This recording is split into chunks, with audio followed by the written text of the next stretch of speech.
Because if we care about the product, then it's going to hopefully resonate on an emotional level with our customer. It was about being really raw and honest. And did I shed some tears in some of these meetings? Absolutely, because it was real. We have so many stories of people who've met their best friends, they've gone to a new city and they've never known anyone before and they've just connected with people and they've helped found their place in a new world. Welcome to Add to Cart, Australia's leading e-commerce podcast that express delivers all you need to know in the fast-moving world of online retail. Here's your host, Bushy.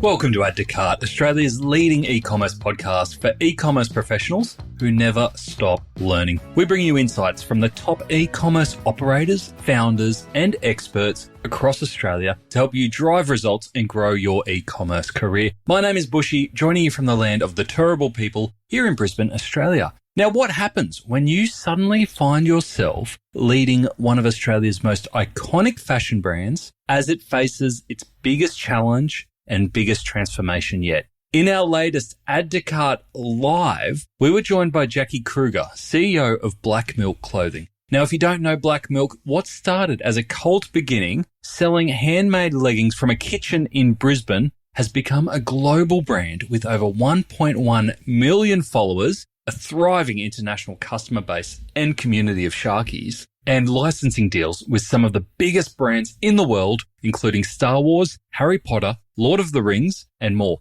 This live podcast was recorded at our Brisbane networking event at the Prince Consort Hotel in Fortitude Valley with 80 of our closest e-commerce friends. Plus, as is a novelty with live podcasts, our audience got to ask some brilliant questions at the back end of the chat. Make sure you stick around for them. Jackie opens up on what has easily been the most defining year of her career, guiding BlackMilk through heartbreak, hard calls, and high stakes. From the sudden loss of founder James Lillis to completely rethinking the brand's go-to-market rhythm, replatforming onto Shopify, and holding together a passionate global team and fiercely loyal community, it's the kind of story that every e-commerce leader can learn from. Now, before we get into it, a big thank you to Jackie and the BlackMilk team for allowing us to share their story live. It takes a lot of bravery to get up there and tell this kind of story live. And of course, a special thanks to our friends at Retail Fest for helping bring together such a passionate community for this special recording. If you haven't got your tickets to Retail Fest yet, make sure you go and do it.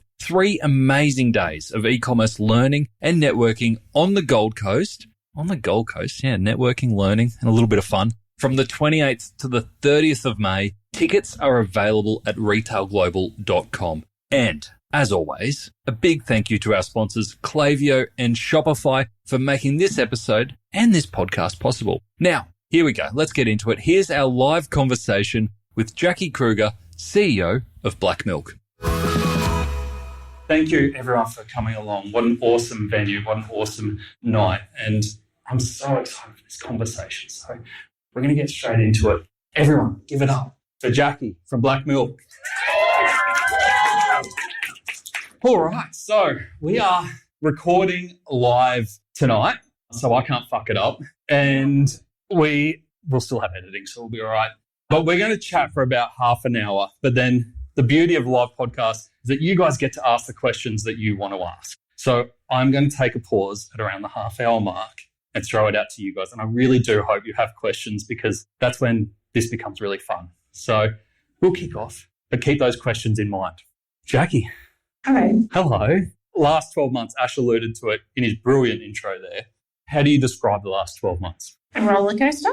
Look, it's been a really wild ride, really some significant change across the business. And I don't think there's been one area of the business that hasn't had significant change. So yeah, excited to unpack some of that with you. And in the few conversations that we've had in the last 12 months, I've just been so in awe of your determination and how you've looked after the team in what's happened, both good and bad. Hasn't all been bad. There's been some really great transformation in there as well, which we'll hear about. And so as a leader, I'm really keen to dig into those insights from you as well. Who here has heard of BlackMilk? Okay. Oh, I feel like we're winning. Job marketing team. Yay. For those listening at home, that's about 80% of the room. If my math serves me right. Who here owns a pair of BlackMilk? 1, 2. Yeah, great. Great to see some guys with hands up as well. I like this. So that was about 25% of the room.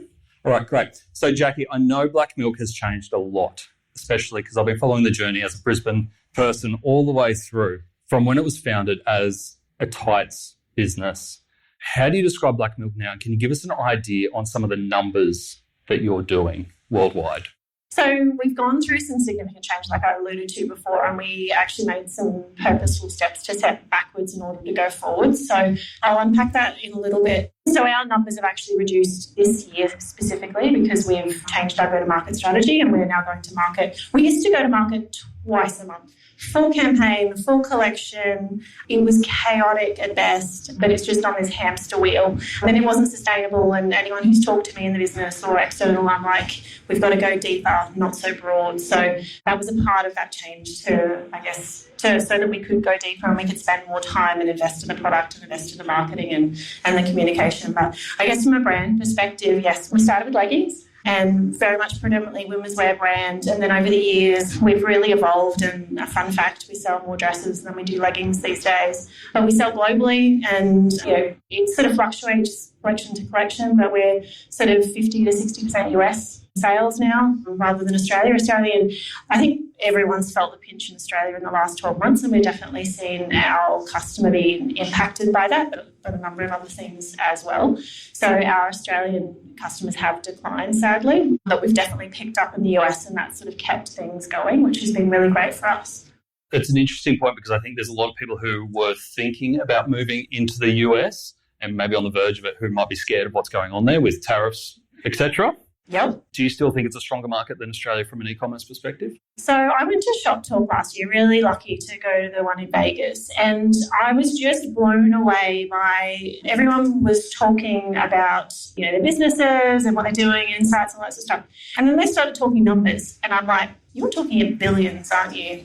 I don't even touch the sides on that one. Like, I'm just a little tiny fry. So, if you consider the size of market, you consider the size of the online e-com market in the US, absolutely.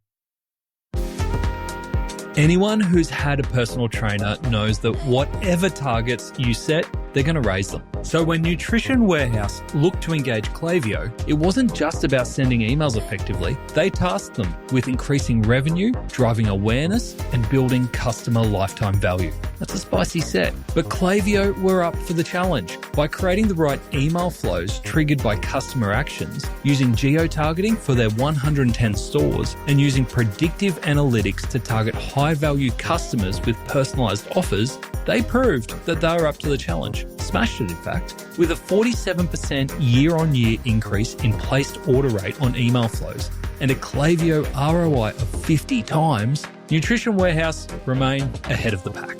To explore how Klaviyo can grow your e-commerce business and to see more case studies like this, visit klaviyo.com/au. Is it scary because of how volatile that market is with tariffs and all of that sort of stuff? Absolutely, but definitely the opportunity is there. Okay. I want to talk about brand and creativity because James, your founder, sadly passed away 12 months ago, which was obviously a shock to everyone in the industry, and I can't imagine what it was like for you and the team, how you got through that. How did that trigger a reaction within the team and your strategy from a branding and creative perspective? Because I know that he was at the heart of a lot of that. Yeah, look, honestly, that was the hardest time for me personally and professionally that I've had in, my 20-year career. It was really tough to lead a business through something so emotional and heartbreaking because it was just so unexpected. It was just a random accident. And so, it was a really tough thing to both communicate to the team that there'd been an accident and then communicate to the team that he passed away and I guess everything that subsequently followed from that.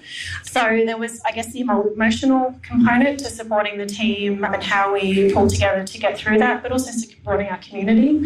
And I don't know for better or worse whether it was the right decision or not, but when I thought about how we were going to talk to the community about him passing away, I looked at it as how would I want to know if my friend had passed away? I don't want to get a text message. I don't want to get an email. I don't want to see some random post on social.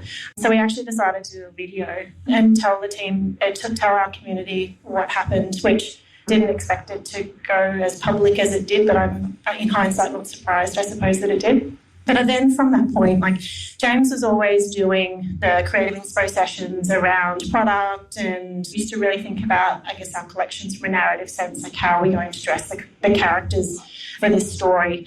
And so after his passing, we lost that. We didn't have that person coming in with big energy, big creative ideas and talking about product and the story and developing things around that. And we really did have to find our way with that. And I think we're still finding our way from a creative standpoint, but we've had some team change in that time as well. And the team are really passionate about the product. So the product team who are developing the product, they are living and breathing these things, particularly, when we do licensing collections as well. They're living and breathing these licenses and they just love it. And I think that sense of care has always been something that's been so important to producing great product, because if we care about the product, then it's going to, hopefully resonate on an emotional level with our customers. Obviously, you stepped up into the CEO role during this time. You would have had to have made some pretty difficult decisions in the last 12 months. Can you share maybe your most difficult decision that you had to make? So like I alluded to before, we had to change the way that we went to market. The business had always been run as a family business, and to be honest, being profitable was never really a consideration. We just wanted to do what we did and be really passionate about the products and the things that we were creating. And that's great. It really is. It creates a really lovely environment for that. When you have a few collections that just don't land in market, you don't have that backing to go, well, there's all of this cash reserve sitting there to kind of trade through. So we obviously have traded through, but it was really tough. It was really difficult in that time. And I guess how we went through is, like I said before, I've always said to myself and the team or anyone who'd listen, we need to go deeper and not wider into product. We put so much care and so much effort, and honestly, the amount of creativity that goes into creating each of these products. The graphic designers are really thoughtful when they're placing their artwork and what they're doing. And same with the marketing team, with how they're taking that to life and the story that they're telling behind these products. But it's there for 2 weeks. We're hyping it 1 week, we're selling it the next, and then, what do you know, we're on to the next collection. And it really wasn't getting the airtime in market. And I really strongly felt that, we needed to change that hamster wheel that we were on and look at shifting our go-to-market strategy and go to market once a month, give it a bit more airtime, give it some more love, give it some more time to breathe. But to do that, we're essentially ripping out one major injection of cash each month from that collection drop. So in doing that, we had to downsize the team. And if you're asking me the question of what was the hardest, it was definitely that. I know you asked me to give you some info about me, and I put down my obsession with Korean dramas. That really came from me not being able to sleep. So there was months there that I was just not sleeping because it really hit me hard, because I've worked with these team members, some for 10, 11 years, and it wasn't a journey that we wanted to go on. It wasn't like just on a whim we turned on a dime and had to do this. It was actually, this is about survival, and this is about the sustainability and longevity of the brand, and we had to take that step backwards to go forwards. How do you share that with your team? Because I know you're a very close-knit team, both those who you've had to let go and those that are staying behind. How do you do that in a way that they accept it to the best possible way? I think everyone could see it. I don't think it came as a surprise to anyone. It doesn't make it any easier. It didn't make it easier for me or for any of the team who were staying or any of the team who were going. But it was about being really raw and honest. And did I shed some tears in some of these meetings? Absolutely, because it was real. All right, moving on. One of the big projects that you've done this year is your re-platform. So moving from Magento to Shopify Plus. And I know this was a huge project for you. Are you happy with the result? I'm so happy with it. And look, honestly, there was touch and go for a little bit then. It was a mammoth project. So we'd been on Magento 2 for a long period of time, and we actually started on Shopify. Went to Magento 2. I know some people think they were crazy, but we had to. And then we came back to Shopify Plus, and it's been a game changer. The amount of visibility that I now have is night and day from what we had before. Our ability to, plug in new apps or do different bits and pieces is so much easier, because we had a PWA with Magento as well. So it's just that added level of complexity, and all of our dev hours went into feeding and watering this thing to keep it up. From a customer experience, did you take the opportunity to change anything there? Yes.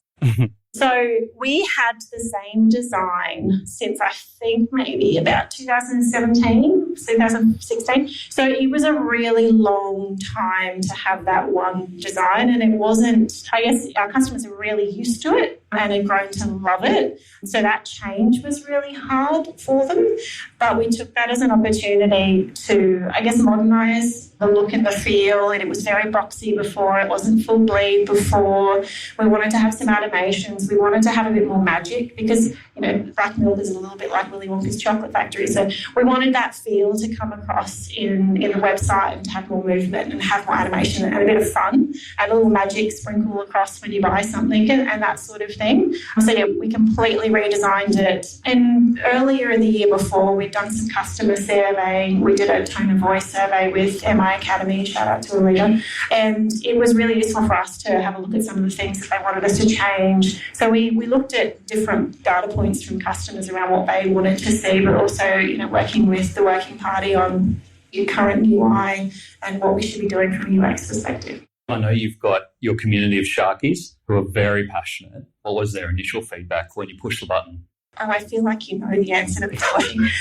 They did not love it, I will be honest. The feedback was swift and fast and was really disheartening for the team because honestly the amount of blood, sweat and tears and working around the clock, it was intense. It was a really intense period of time and for it to land like that was really, really hard on everybody because we were really proud of it. Taking something to market with that much effort in the time frame that we had, coming across the challenges that we had, it was really hard. But I guess deep down we knew why we did it. We knew that we were leaning on best practice principles and we worked with a really reputable agency to be able to bring it to life. So, yeah, sometimes you just have to step back and go, okay, well, we're going to have to work on this for the community. It's a beautiful looking site. It does feel like it's not templated and it feels like it is specially made for your customer. I think even if you replace the images and the text for another brand, it just wouldn't work. Like it does feel very unique for BlackMilk.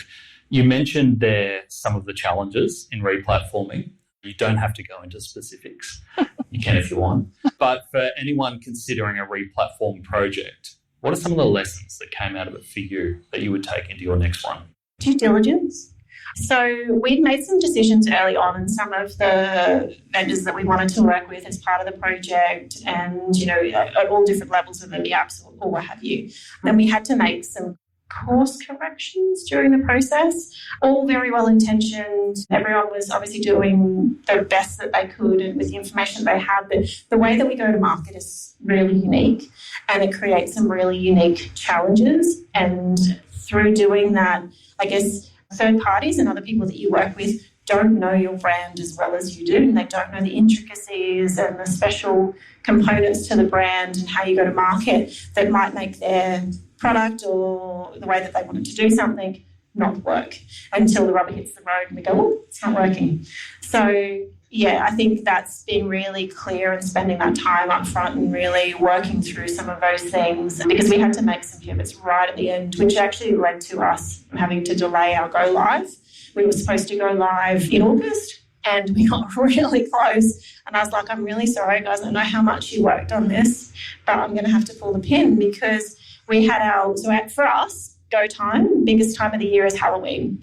And so we were getting really too close to Halloween for our biggest collection for us to go, there's enough time for us to test it once it goes live. And I was also concerned around the hit that we're going to have to Meta and SEO.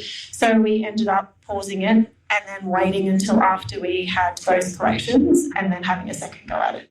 I remember talking to you around this point where you were trying to make the decision and I'm like, that's all right, you still got a while till Black Friday. Like, you've got a few weeks and you're like, Halloween is the one, which blew my mind. Like, with the Shopify ecosystem, and this is not a paid podcast by any means, I'm genuinely interested. Are there any apps or integrations, any partners that you were able to onboard because of being on the platform that's either created efficiencies for you or allowed you to offer customers things that you couldn't do previously? Yeah, for sure. I think, and that was part of the reason that we wanted to move on to Shopify as well, so that we just, there's so many apps. And the funny story is I go to a lot of these events and talk to a lot of people around the tech stack and what they're doing and what they use. It just always blows my mind how many apps people are running at any one time. I'm like, doesn't that slow your site down? We haven't got there yet. We're being very purposeful and careful around what we're trying to add into the ecosystem, but there's so many shiny things. We want all the things, but we just have to be mindful and cautious on that. But Tolstoy's been really great for us. It's really, again, we know that movement is definitely, and social commerce around videos is definitely something that we see strong conversion when people are engaging with videos and that sort of thing. So that's been a really great addition. Anyone using Tolstoy? Couple of hands. So if anyone doesn't know, it's essentially, I'm going to screw this up, but embeds social video onto your site. Mm-hmm. Great. So fun fact, we were one of the first brands to have UGC on our product pages. We did it back before it was cool. And so UGC for us on our pages is that social proof. It's a really important part of our brand. We did it triggered by hashtags back in the day when people still use those, or some people still do. But being able to, up the ante and having video is just that next level, which is really cool for us. We still have UGC on site and we have some apps that power that. And I think there's a lot of things that we're tinkering with. Tell me about community, because you have one of the strongest communities out there, and I'm good friends with Cam, who you worked with, and we're talking 10 years ago now, so it's a lot ages ago. But the ability Cam would go out and he would say, hey guys, I'm just going down to West End Park, whatever it was, any Sharkies who want to come and hang out. And he would then post, back then it was Facebook, this huge group with him, and it would have been close to 300, 400 people in tights back then who just turned up on a Saturday because they wanted to meet other Black Milk wearers. It was incredible. Obviously, the world's changed a little bit than what community looks like now. How do you approach community for the Black Milk audience of today? Yeah, look, it's a really good question because I do think it's changed a lot over time. And I think I was actually having this conversation with the team today around community and what it means to us. And it is a very important part of the brand. And when we talk about community and loyal customers, the depth of product that some of these customers own would blow your mind. We're talking hundreds of product, or even 1,000 products, 2,000 products. Like, it's a lot of product. And so there's really a level of emotion that goes with someone that you've invested so much money with over time. And I think that for us, we have evolved a lot over time. I know that the community particularly was very, very connected with James, which is, again, as I spoke to before, is something that we really wanted to make sure that they found out in an appropriate way when he passed away. But it has definitely evolved for us over time. And I guess one of the things that we're talking about at the moment is how do we engage that community in a new way, because it is not centred around a person anymore. It's centred around a brand. And one of the things that I really love about the brand is that ability for it to connect people, like you mentioned before. We have so many stories of people who've met their best friends, they've gone to a new city and they've never known anyone before, and they've just connected with people and they've helped found their place in a new world.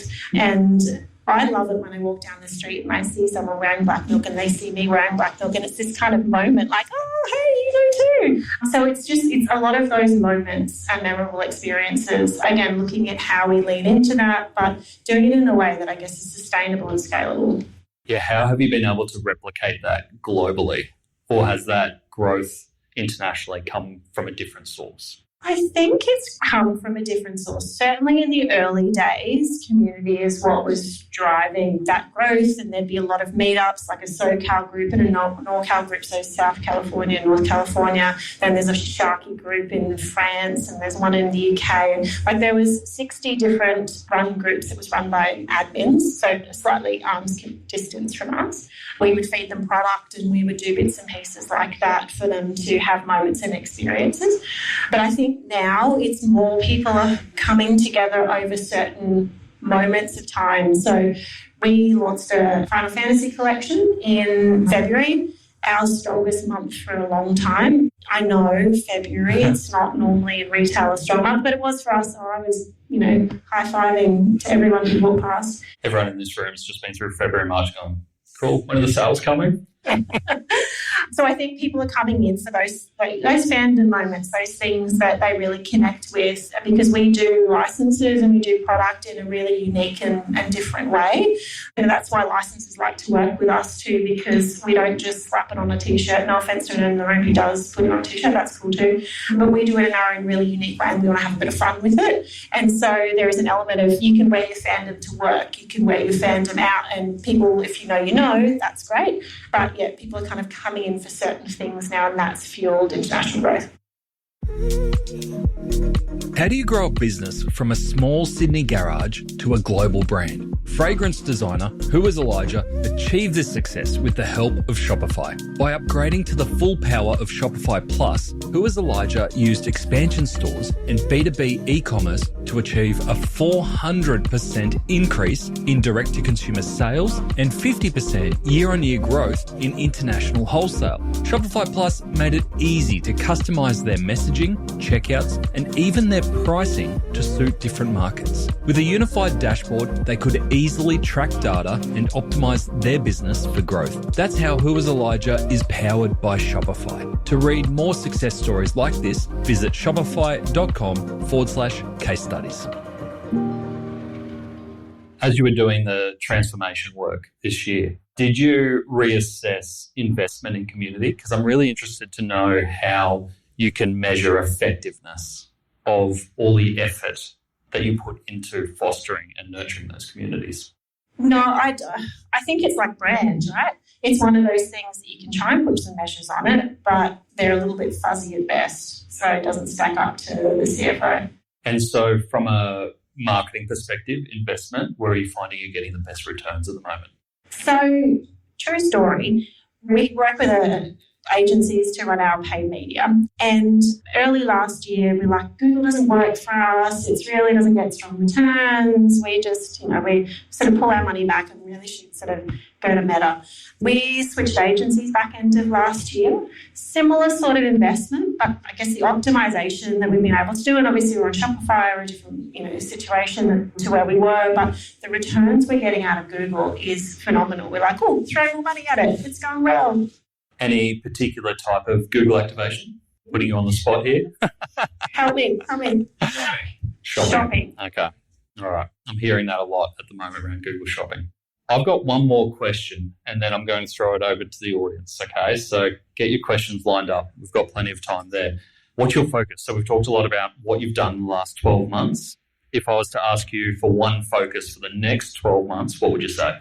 It's really around clarifying so there's a lot of work that I still want to do internally. So it's really having a really clarified vision internally on what makes us BlackMilk, what makes us unique, what is our brand, it's around brand playbook, product playbook, community and our team culture, so that we've really got that sense of clarity. I think there's a couple of brands that come to mind, Brisbane-based brands, who are really good from that perspective of they know who they are and they're reverently themselves. And we did that really well in the early days. It is easier to do that when you're smaller as well, because you obviously don't mind if you piss a few people off. But when you're at scale and you've got 1.1 million followers on Instagram like we do, you kind of skirt the edges and you could push the boundary a little too far and you get swift backlash. So I think for us, just being able to have that real clarity of vision on brand, product, who we are and who we aren't, really own that and go after that really hard. Putting you on the spot, who do you look up to from a brand perspective? Who do you think does it really well? I think there's a lot of brands that do it really well. It's a really wishy-washy answer if they're bushy. But I guess from the point that I was just talking to then, I think LSKD do it really well from the point of view that you speak to any one of their team. It's like they're reading from the same hymn sheet. Like, honestly, there's an indoctrination process in the best possible way, no offence to LSKD. But they do that really well because they're using the same language, they're talking the same talk, and they've got that. And when you are all that well aligned, you can run fast and break shit, right? I think they've got an ice bath, they call it an ice bath, but I think it's really an indoctrination bath. Who's got a question for Jackie? I'm curious about the change in the go-to-market strategy. So I'm curious about when that actually went live and what the results of that have been in terms of, have you seen success, or is it more that success would be a longer term thing? And what are maybe some of the challenges or unexpected challenges that have occurred as part of that process? So we went live with that change in January. So it's still very fresh, very new. We obviously had Final Fantasy in February, so that really inflated things. So it's really easy to have a great month when you've got the backing of a really big license like that, and they help to drive traffic to the site and conversion, which was amazing. So we've had a couple of our own collections, which is going to take a bit of time to build. So I guess to put this in context, it wasn't just about changing our go-to-market strategy and now we're going to market once a month. We also went through that whole change within the team and had to sadly let go a number of team members in that time. And it's because of the critical path that we're working to. The collections in January and March and April were affected by that because of, I guess, the critical path timelines that we're working to. So those are definitely being impacted because it's not, I guess, the number of products that we'd ideally like to do. We also don't have all of our essential stock in stock at the moment. So product availability is something that we're definitely working through because I guess the focus is shifting on everyday sales coming from our essentials product and then having these drops to inject some newness. And so without having, the stock available, it limits our sales as well. So but those changes were really because we had to, I guess, pull back on spending at back end of last year. So that's been a bit challenging. Thank you. Sorry, Jack, I don't mean to leave you up there by yourself, but I'm just too scared to move. Anyone? Any other questions? How do you nurture the obsessive people?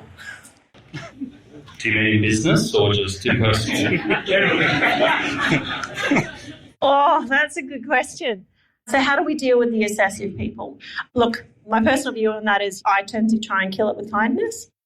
So sales into the USA, 3PL, shipping from here. Tell us about that journey of transitioning to your sales there. So also a journey. So back in 2014, 15, we actually opened manufacturing at a warehouse in downtown LA. Super cool office. We had a store and all of those things. But the exchange rate flicked the other way and we actually ended up having to wind it all up and bring it back. So currently, at the moment, we ship everything from Australia. With everything that's going on with tariffs, et cetera, we are looking at opening a 3PL in the US. There's a few things that we need to do internally first for us to be able to get ready for that because we do a lot of So for those that don't know the brand, we do onshore manufacturing, but we also do manufacturing in China as well. And we do a lot of the quality control checks of the China product in Australia. So we would have to change that model and get that ready. And also from a tech stack perspective, change that so that we can allocate product to another warehouse. So there's a couple of hurdles that we need to overcome and hopefully, quickly, because we will have to start sending DDP soon because we have already seen rejected parcels because of the tariffs that our customers got hit, even in that 3-day window where it went live. Beautiful. Thank you, Jackie. We're going to wrap up here, but I want everyone to give it up for Jackie. She was incredibly open, incredibly truthful about the journey so far. So thank you so much, Jackie. Thank you so much. You're the best. There we go. Now, look, I get it. It's not our usual sound quality, but that's the trade-off with live events. It was an electric atmosphere on the night. I just love our live events. We are planning to do more in the coming months. We've got Sydney and Melbourne on the radar. More details coming soon. But how amazing is Jackie? For her to stand up there on the night and share so openly and honestly, and yes, there were a few bits in there that we cut out that we weren't putting in the recorded podcast that was just there for those on the night. Jackie was incredibly honest and incredibly transparent and incredibly vulnerable, I think, through all that conversation. BlackMilk has always been one of those brands that you watch from afar and you think, how are they pulling this off? But after hearing behind the scenes, it's clear that it's equal parts courage, creativity, and community. I think that's a good summary of how BlackMilk grow. Now, 3 lessons from that episode. Number 1, slow down so you can speed up. One of the boldest moves that Jackie made was pulling back from BlackMilk's famous fortnightly drop cycle. It was chaotic, but it was cash generating. She wanted to make a more deliberate monthly release schedule. It was risky, but it's already allowing them to create deeper stories, stronger products, and better marketing. Now, for any brand stuck on that high frequency treadmill, it might be worth asking, is speed costing you quality? Number 2, don't just re-platform, rethink. Moving from Magento to Shopify wasn't just about the tech. It wasn't just about that transition. It gave Jackie's team faster workflows, clearer data, and the freedom to experiment. And they didn't stop there. BlackMilk used this tech transformation as an opportunity to modernize their design, refresh their customer experience, and bring their Willy Wonka style magic to life online. Yes, the community did push back in the beginning, but it's paid off. Keep in mind, a re-platforming isn't just a tech job, it's an opportunity to fix customer data, sharpen storytelling, improve internal processes, and level up UX. Don't just think of it as a lift and shift. And number 3, community is a double-edged sword.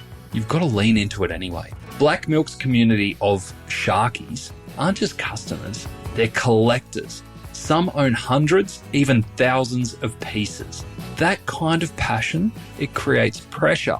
But Jackie doesn't shy away from it. From breaking devastating news of founder James's passing through a heartfelt video to holding space for tough feedback during the web transition, Jackie leaned into the community. And the community stuck by them. If your brand has a passionate community, expect them to challenge you. Because if they don't, that's a bigger concern. Passionate feedback is the price you pay for long-term loyalty.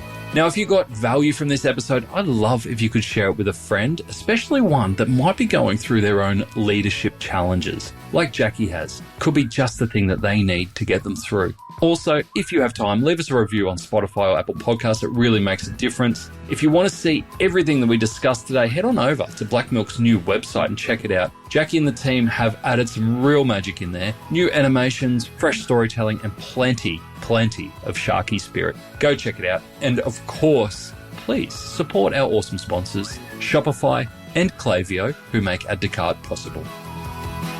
Thanks again for listening, and until next time, keep those customers adding to cart.